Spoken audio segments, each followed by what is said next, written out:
Assalamualaikum warahmatullahi wabarakatuh. Perkenalkan, nama saya Lailatul Badriyah, NIM 011, Prodi S1 Kebidanan, Universitas Nahdlatul Ulama Surabaya.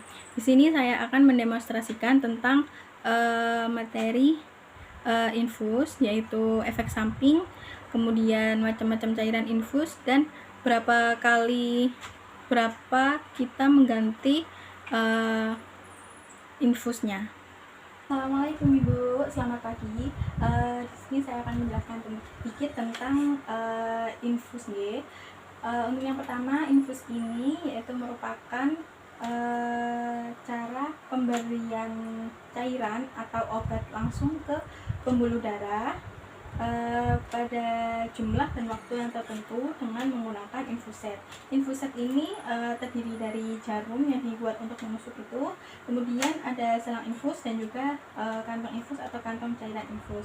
Tujuan dari pemberian infus ini yaitu yang pertama sebagai akses obat masuk ke dalam tubuh, kemudian sebagai makanan, akses makanan apabila pasien atau apabila ibu tidak bisa makan menggunakan mulut, kemudian untuk mempertahankan keseimbangan cairan dan elektrolit pada tubuh ibu.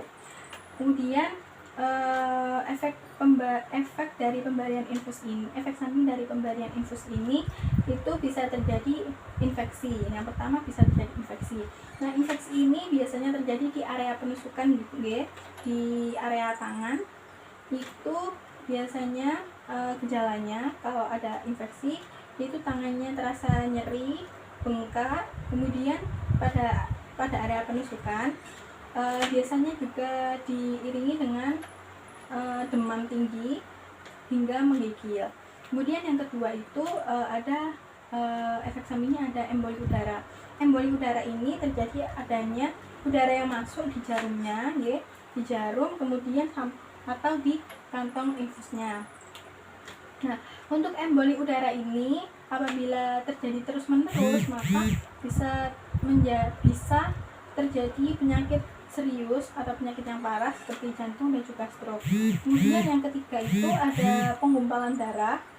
Penggumpalan darah ini yaitu darah yang menggumpal ini menyebabkan aliran darah tersumbat atau melambat, sehingga menyebabkan darah yang tersumbat ini menjadi bengkak, merah, dan menyakitkan. Kemudian yang keempat yaitu ada kerusakan jaringan atau infiltrasi.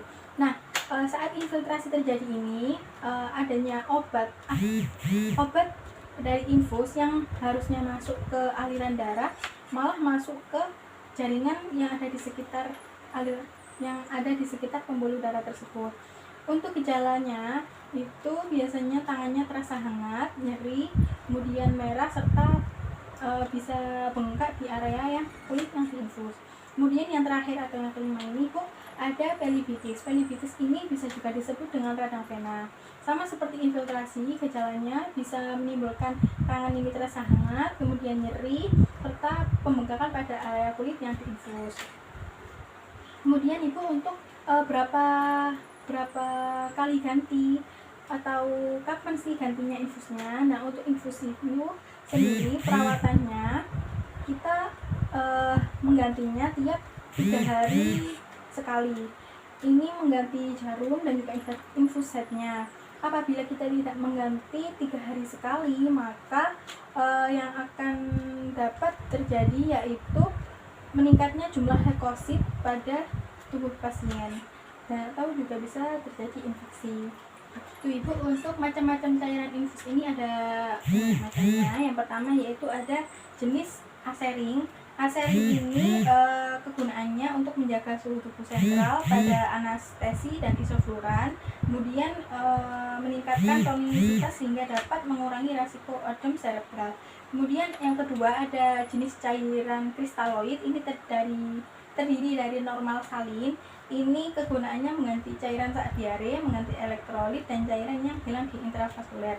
Kemudian yang kedua jenis dari cairan kristaloid ini ada rinjer laktat. Rinjer laktat ini kegunaannya untuk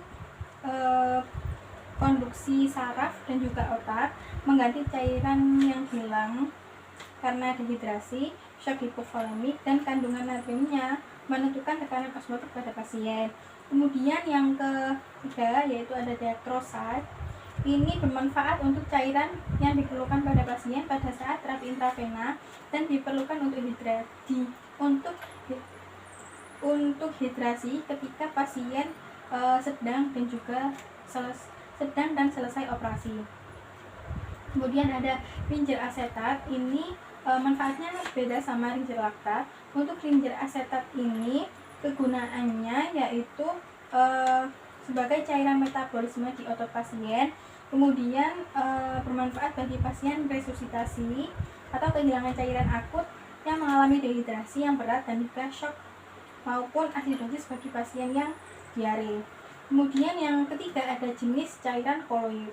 Untuk cairan koloid ini terdiri dari albumin.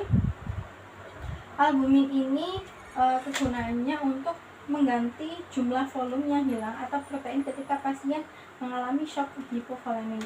Kemudian yang kedua jenisnya ada hydroxyethyl starches atau HES. Ini kegunaannya membantu menurunkan permeabilitas pembuluh darah pada pasien saat trauma. Kemudian ada dextran. Dextran ini bermanfaat untuk membantu menambah plasma ketika pasien mengalami trauma, shock sepsis, kemudian iskemia cerebral, vascular perivert, dan iskemia miokard. Kemudian ada gelatin. Ini kegunaannya memberi efek anti keubelan dan dapat membantu menambah volume plasma pada pasien. Kemudian yang keempat ada jenis cairan mannitol. Nah, ini kegunaannya untuk membantu tekanan intrakranial yang tinggi menjadi normal atau berkurang. Bisa juga memberi peningkatan diuresis pada proses pengobatan gagal ginjal atau oliguria. Kemudian untuk macam-macam infusnya itu juga ada jenis cairan KN1B. Ini bermanfaat menjadi cairan elektrolit pada pasien yang sedang dehidrasi karena tidak dapat makan melalui oral dan pasien yang sedang demam. Selain itu, cairan ini bisa diberikan kepada bayi prematur maupun bayi yang lahir sebagai cairan elektrolitnya. Kemudian ada KN3A sama KN3B. Untuk KN3A ini fungsinya yaitu untuk KN3A dan juga KN3B ini fungsinya sama, yaitu untuk membantu memenuhi kebutuhan pasien akan cairan dan elektrolit. Kemudian ada KNMG3. Untuk KNMG3 ini berguna atau kegunaannya yaitu untuk membantu cairan elektrolit harian pasien maupun saat pasien mendapat asupan oral terbatas. Kemudian juga bisa memenuhi kebutuhan kalium pasien. Kemudian selanjutnya ada KN4A. KN4A ini berguna untuk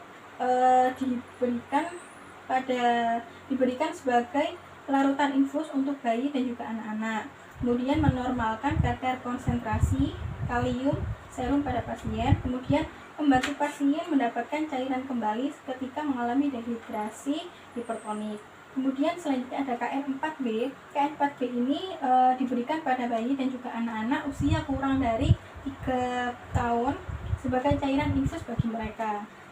Kemudian berguna juga untuk mengurangi resiko hipokalemia ketika pasien kekurangan kalium dan mengganti cairan elektrolit pasien ketika dehidrasi hipertonik. Kemudian ada jenis cairan Otsu MS. Ini kegunaannya untuk mengganti Na dan juga Cl atau natrium dan juga kalsium ketika pasien diare. Kemudian mengganti kehilangan natrium pada pasien saat asidosi, diabetium, infusiendi adrenokortikal. Selanjutnya yaitu ada cairan Otsu RL. Otsu RL ini kegunaannya yaitu untuk memberi pasien ion bikarbonat dan sebagai cairan asidosi metabolik dan sebagai resusitasi. Kemudian ada cairan berjenis Martos 10. Ini cairannya kegunaannya itu membantu mencukupi suplai air dan karbohidrat pada pasien diabetik secara parenteral dan dapat memberi nutrisi oksigen pada pasien kritis penderita tumor, infeksi berat, pasien stres berat maupun pasien mengalami defisiensi protein. Kemudian selanjutnya ada jenis cairan amiparen. Untuk cairan amiparen ini bermanfaat bagi pasien yang mengalami stres metabolik berat, kemudian mengalami luka bakar, kwashiorkor, dan sebagai kebutuhan nutrisi secara parenteral. Kemudian ada cairan aminovel. Ini kegunaannya yaitu untuk meningkatkan kebutuhan metabolik pada pasien yang mengalami luka bakar, trauma pasca operasi, serta pasien yang mengalami stres metabolik sedang. Selain itu, cairan ini diberikan pada pasien sebagai penambah nutrisi. Kemudian ada jenis cairan totufusin. Ini kegunaannya untuk memenuhi kebutuhan pasien akan air dan cairan elektrolit baik saat sebelum, sedang, dan sesudah operasi. Baik Ibu, mungkin tadi sedikit atau banyak penjelasan infus dari saya, atau mungkin kalau Ibu ada yang masih kurang jelas Ibu. Alhamdulillah kalau seumpama sudah jelas, Ibu bisa beristirahat kembali. Terima kasih atas waktunya Ibu. Assalamualaikum. Sekian video dari saya tadi. Apabila ada kurang masih salah kata atau salah mempraktekkan, saya mohon maaf yang sebesar-besarnya. Terima kasih. Wassalamualaikum warahmatullahi wabarakatuh.